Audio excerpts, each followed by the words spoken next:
श्री ब्रह्म पुराण श्वेत तीर्थ, शुक्र तीर्थ और इंद्र तीर्थ का महात्म। ब्रह्मा जी कहते हैं, नारद, श्वेत तीर्थ तीनों लोकों में विख्यात है। उसके सुनन्माद से मनुष्य सब पापों से छुटकारा पा जाता है। पूर्व काल में श्वेत नाम के एक ब्राह्मण थे जो महर्षि गौतम के प्रिय सखा थे।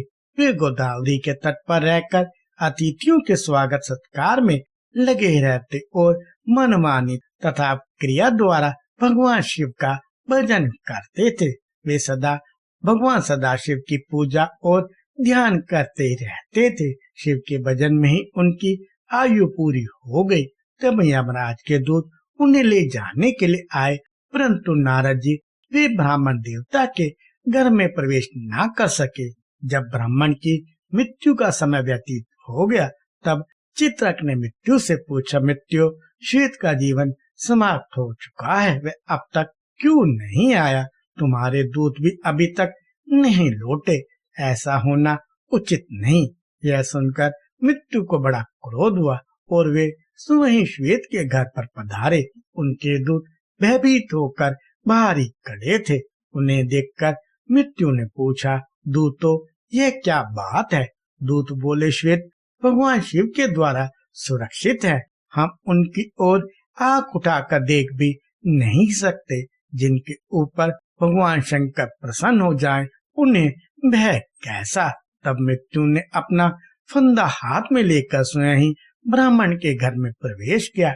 ब्राह्मण तो भक्ति पूर्वक भगवान शिव की पूजा कर रहे थे। उन्हें ना तो मृत्यु के आने का ही पता था और ना यमदूतों के। श्वेत के समीप पाशधारी मृत्यु को खड़ा देख दंडधारी भैरव ने विस्मित होकर पूछा, मृत्यु देव, यहाँ क्या दिखते हो? मृत्यु ने उत्तर दिया, मैं श्वेत को ले जाने के लिए यहाँ आया हूँ, अतः इन्हीं को देखता हूँ। भैरव ने कहा, लौट जाओ। मृत्यु ने श्वेत पर अपना फंदा कसा। यह देखकर भैरव कुपित हो उठे। उन्होंने शिव के दिए हुए दंड से मृत्यु पर गहरी चोट की। मृत्यु देवता पाश हाथ में लिए हुए ही धरती पर गिर पड़े। मृत्यु को मारा गया देख यमदूत भाग गए। उन्होंने मृत्यु के वध का समाचार यमराज से कहा। यह सुनकर महेशवान यमराज को बड़ा क्रोध हुआ। उन्होंने अधिक बलवान चित्रगुप्त, अपनी रक्षा करने वाले यमदंड, महेश, भूत, बेताल तथा आदि व्याधि को शीघ्रता पूर्वक चलने का आदेश दे तुरंत वहां से प्रस्थान किया। अपने साथियों सहित यमराज उस स्थान पर पहुंचे जहाँ द्विश्रेष्ठ श्वेत भगवान शिव की आराधना में संलग्न थे। उस समय यमराज तथा भगवान शिव के पार्षदों में अत्यंत भयानक संग्राम छिड़ गया। कार्तिकेय ने स्वयं शक्ति संभाली और यमराज के दूतों को विदन कर डाला। साथ ही दक्षिण दिशा के स्वामी अत्यंत बलवान यमराज को भी मौत के घाट उतार दिया। मरने से बचे हुए यमदूतों ने भगवान सूर्य को यह सब समाचार कह सुनाया। यह अद्भुत बात सुनकर सूर्य समस्त देवताओं और लोकपालों के साथ मेरे समीप आए। फिर मैं भगवान विष्णु, इंद्र, अग्नि, वरुण तथा अन्य बहुत से देवता यमराज के पास गए। वे गोदावरी के तट पर मरे पड़े थे। यमराज को सेना सहित मरा देख देवता भय से व्याकुल हो उठे और हाथ जोड़कर बार बार भगवान शिव की प्रार्थना करने लगे। देवता बोले, भगवान, आपको अपने भक्त सदा ही प्रिय हैं तथा आप दुष्टों का वध क्या करते हैं। संसार के आदि सृष्टा नीलकंठ, आपको नमस्कार है, नमस्कार है। ब्रह्मा प्रिय, आपको नमस्कार है। देव प्रिय, आपको नमस्कार है। विप्रवर, श्वेत आपके भक्त है। इनकी आयु क्षीण हो जाने पर भी यम आदि सब लोग इन्हें ले जाने में समर्थ ना हो सके। आपका अपने भक्तों पर ऐसा महान प्रेम देखकर हम सबको बड़ा संतोष हुआ। नाथ, सचमुच ही आप बड़े भक्त वत्सल हैं। जो लोग आप जैसे दयालु परमेश्वर की शरण में आ गए हैं, उन्हें यमराज भी नहीं देख सकता। यह जानकर ही सब लोग पराभक्ति के साथ आपका भजन करते हैं। शंकर, आप ही इस जगत के स्वामी हैं। क्या यह बात आप भूल गए? आपके बिना यह व्यवस्था करने में कौन समर्थ हो सकता है? इस प्रकार स्तुति करने वाले देवताओं के समक्ष भगवान शंकर स्वयं प्रकट हो गए और बोले, देवताओं, तुम्हें क्या दूं? देवताओं ने कहा, देवेश्वर, ये सूर्य के पुत्र धर्म है, जो समस्त देवदारियों का नियंत्रण करते हैं। इन्हें धर्म और अधर्म की व्यवस्था में नियुक्त किया गया है। ये लोकपाल हैं, अपराधी और पापी नहीं है, अतः इनका वध नहीं होना चाहिए। इनके बिना ब्रह्मा जी का कोई कार्य नहीं चल सकता, इसलिए सेना और वाहनों सहित यमराज को जीवित कर दीजिए। नाथ, महात्माओं के सामने की हुई प्रार्थना सफल ही होती है, वह कभी व्यर्थ नहीं जाती। भगवान शिव बोले, देवताओं, मेरी बात सुनो। जो मेरे तथा भगवान विष्णु के भक्त हैं, गौतमी गंगा का निरंतर सेवन करते हैं, उनके स्वामी हम लोग स्वयं ही हैं। मृत्यु का उनके ऊपर कोई अधिकार नहीं है। यमराज को तो कभी उनकी बात तक नहीं चलानी चाहिए। व्याधि आदि के द्वारा उनका पराभव करना कदापि उचित नहीं है। जो मेरी शरण में आ जाते हैं वे तत्काल मुक्त हो जाते हैं। यमराज को तो चाहिए अपने अनुचरों सहित उन्हें प्रणाम करें। बहुत अच्छा कहकर देवताओं ने भगवान शिव की बात का अनुमोदन किया। तब भगवान शिव ने अपने वहां नंदी से कहा, तुम गौतमी का जल लेकर मरे हुए यमराज आदि के शरीर पर छिड़क दो। आज्ञा पाकर नंदी ने यम आदि सब लोगों पर गोदावरी का जल छिड़का। इससे वे जीवित होकर उठ बैठे और दक्षिण दिशा की ओर चले गए। गौतमी के उत्तर तट पर विष्णु आदि सब देवता ठहर गए और देवादिदेव महेश्वर की पूजा करने लगे। उस समय वहां 1,12,000 तीर्थ एकत्रित हुए थे। इसी प्रकार गोदावरी के दक्षिण तट पर 30,000 तीर्थ एकत्रित हुए। यही श्वेत तीर्थ का पवित्र उपाख्यान है। जहाँ मृत्यु देवता मरकर गिरे थे, वह स्थान मृत्यु तीर्थ कहलाता है। वहाँ किया हुआ स्नान और दान सब पापों का नाश करने वाला है। उसके महात्म का श्रवण, पठन और स्मरण अंतकरण के मल को धोने वाला और सब लोगों को भोग और मोक्ष प्रदान करने वाला है। इसके आगे शुक्र तीर्थ है, जो मनुष्यों को सब प्रकार की सिद्धि देने वाला है। वह सब पापों को शांत करने वाला और सब प्रकार की व्याधियों का नाशक है। अंगिरा और भृगु ये दो परम धर्मात्मा ऋषि हुए हैं। इन दोनों के दो दो पुत्र हुए, जो बड़े विद्वान और रूप तथा बुद्धि से सुशोभित थे। अंगिरा के पुत्र का नाम जीव और भृगु के पुत्र का नाम था कवि। ये दोनों अपने माता पिता के अधीन रहते थे। जब दोनों का यज्ञोपवीत संस्कार हो गया, तब उनके पिता परस्पर कहने लगे, हम दोनों में से एक ही इन दोनों पुत्रों का शिक्षक हो। इससे एक ही शासन करेगा और दूसरा सुख से बैठा रहेगा। यह सुनकर अंगिरा ने कहा, मैं कवि को भी अपने पुत्र के समान ही पढ़ाऊंगा, वह सुखपूर्वक मेरे यहाँ रहे।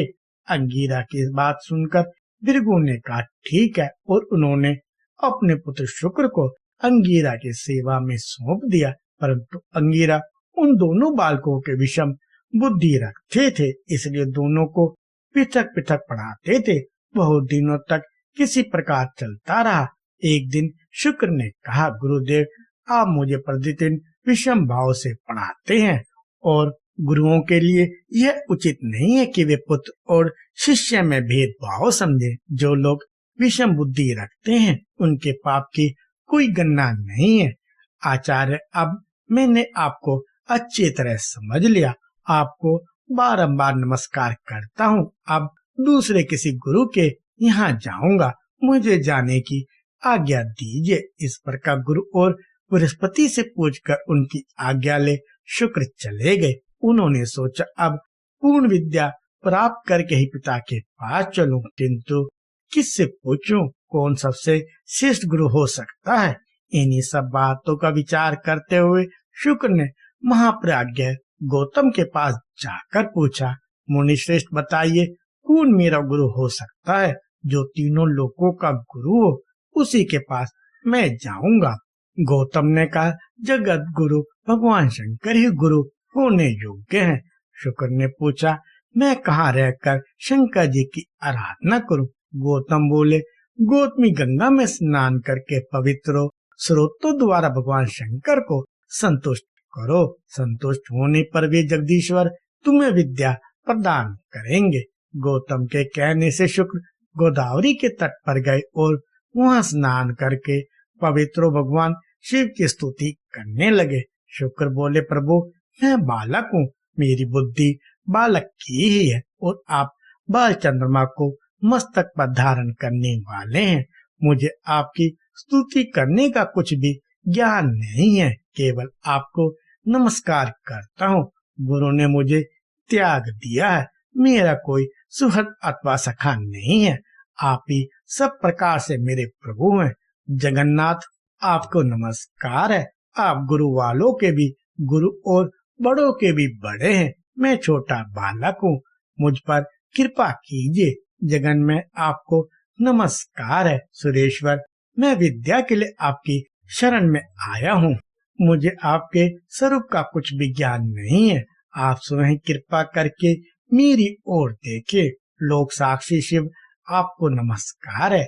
शुक्र के इस प्रकार स्तुति करने पर भगवान शंकर प्रसन्न होकर बोले, वत्स तुम्हारा कल्याण हो, तुम इच्छा अनुसार वर मांगो, भले ही वह देवताओं के लिए भी दुर्लभ क्यों न हो।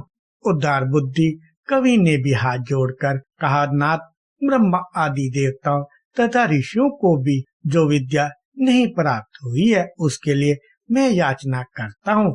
आप ही मेरे गुरु और देवता हैं। ब्रह्मा जी कहते हैं, जब इस प्रकार प्रार्थना की, तब देवश्रेष्ठ भगवान शिव ने उन्हें मृत संजीवनी विद्या प्रदान की, जिसका ज्ञान देवताओं को भी नहीं था। साथ ही उन्होंने लौकिकी, वेद की तथा अन्य विद्याएं भी दी। जब साक्षात भगवान शंकर ही प्रसन्न हो गए थे, तब क्या बाकी रह जाता। वह महाविद्या पाकर शुक्र अपने पिता और गुरु के पास गए। अपने विद्या से पूजित होकर वे देवताओं के गुरु हुए। किसी समय कुछ कारणवश बृहस्पति के पुत्र कच्छ ने शुक्राचार्य से मृत संजीवनी विद्या प्राप्त की। कच्छ से बृहस्पति ने और बृहस्पति से पृथक पृथक देवताओं ने उस विद्या को ग्रहण किया। गौतमी के उत्तर तट पर जहाँ भगवान महेश्वर की आराधना करके शुक्र ने विद्या पाई थी, वह स्थान शुक्र तीर्थ कहलाता है। मृत संजीवनी तीर्थ भी उसका नाम है। वह आयु और आरोग्य की वृद्धि करने वाला है।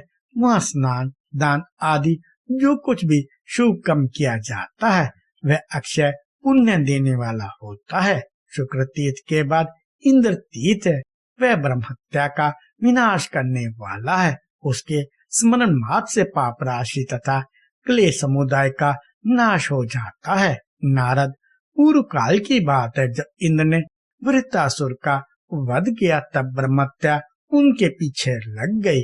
उसे देखकर इंद्र को बड़ा भय हुआ। वे इधर उधर भागने लगे, किंतु जहाँ जहाँ वे जाते, ब्रह्महत्या उनका पीछा नहीं छोड़ती थी। तब वे एक बहुत बड़े सरोवर में प्रवेश करके कमल के नाल में छिप गए और उसमें तंतुओं की भांति होकर रहने लगे। ब्रह्महत्या भी उस सरोवर के तट पर 1000 दिव्य वर्षों तक बैठी रही। इस बीच में सब देवता बिना इंद्र के हो गए थे। उन्होंने आपस में सलाह की, किस प्रकार इंद्र प्रकट हो। उस समय मैंने देवताओं से कहा, ब्रह्महत्या के लिए दूसरा स्थान दे दिया जाए और इंद्र को शुद्ध करने के लिए गोदावरी नदी में नहलाया जाए। उसमें स्नान करने से इंद्र पुनः शुद्ध हो जाएंगे। इंद्र का प्रथम अभिषेक नर्मदा तट पर हुआ। वहाँ उनके मल का शोधन होने के कारण उस देश का नाम मालव पड़ा। तत्पश्चात वे गौतमी गंगा के तट पर लाए गए। वहाँ पुण्या नदी के जल में गौतमी का जल लाकर उसी से समस्त देवता, ऋषि, मैं, विष्णु, वशिष्ठ, गौतम, अगस्त्य, अत्रि, कश्यप, अन्य ऋषि, यश और मनोगों ने इंद्र का अभिषेक किया। तत्पश्चात मैंने उन्हें अपने कमंडलू के जल से भी अभिषेक किया। इस प्रकार वहाँ पुण्य और सिकता दो नदियां हो गई और वे दोनों गौतमी गंगा में आकर मिली। उन दोनों के संगम मुनियों द्वारा सेवित विख्यात तीर्थ बन गए। तब से उस तीर्थ को पुण्या संगम कहते हैं। सिकता संगम का ही नाम इंद्र तीर्थ हो गया। वहाँ 7,000 मंगलमय तीर्थ निवास करने लगे। उन तीर्थों में तथा विशेषता संगम के जल में जो स्नान दान किया जाता है वह सब अक्षय जानना चाहिए। इसमें अन्यथा विचार करने की आवश्यकता नहीं है। जो इस पवित्र उपाख्यान को पढ़ता अथवा सुनता है वह मन, वाणी, शरीर और क्रिया द्वारा होने वाले समस्त पापों से मुक्त हो जाता है। कृपया लाइक, शेयर और सब्सक्राइब करें।